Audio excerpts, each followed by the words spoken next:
Hi guys, so we are proceeding to page 256 and we are still a trail guide to the body. Okay, so looking at the image here, the lateral view of the omohyoid. Okay, we also have the anterior view showing its origins in black. Okay, this one.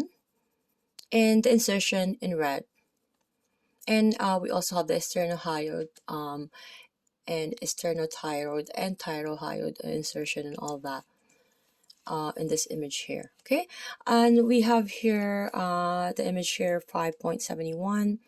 We have the therapist trying to palpate the infrahyoids.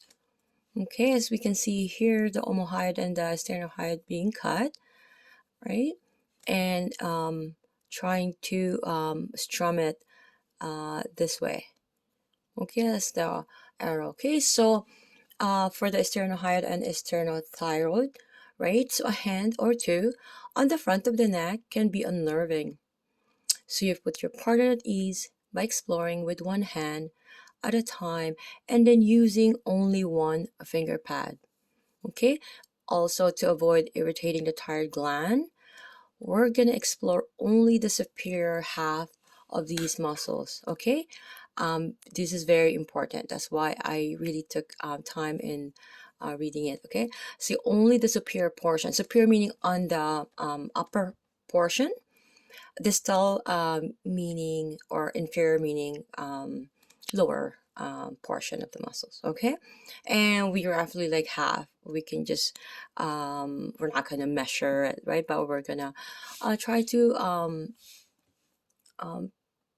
have a location of half, upper half and lower half. Okay, we're going to locate the surface of the trachea, and that is just below the thyroid cartilage, okay, or the Adam's apple. Okay, and with one finger pad, we're going to slide lateral to the trachea and gently explore the thin tissue lying superficial to the windpipe. So we're going to try to roll your fingers across the thin bellies of the infrahyoid. Okay, as you can see here. Okay, so you're going to ask your partner to tighten the muscles of the anterior neck. Sometimes this isometric contraction will make the infrahyoid quite solid and easily palpable. Okay, so when I just want to explain the isometric. Isometric is when you're contracting your muscles, or you're doing a movement, but there's no movement. That doesn't make sense, doesn't it? Right? So let's say if you wanted to isometrically contract your biceps. Okay, so you're gonna put a resistance, say a wall. You're gonna put it against a wall so it doesn't move, so it's stationary. Okay, do you get that? But you will still put the resistance on where the distal, where the joint is, right? Because usually it's the insertion that goes to the origin, right? So we're putting the resistance on the forearm, the front, right?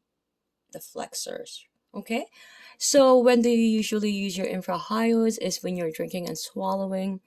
Also when speaking, like right now I'm speaking, but I just woke up, so I have all the power today, and through their opposing action with the suprahyoids.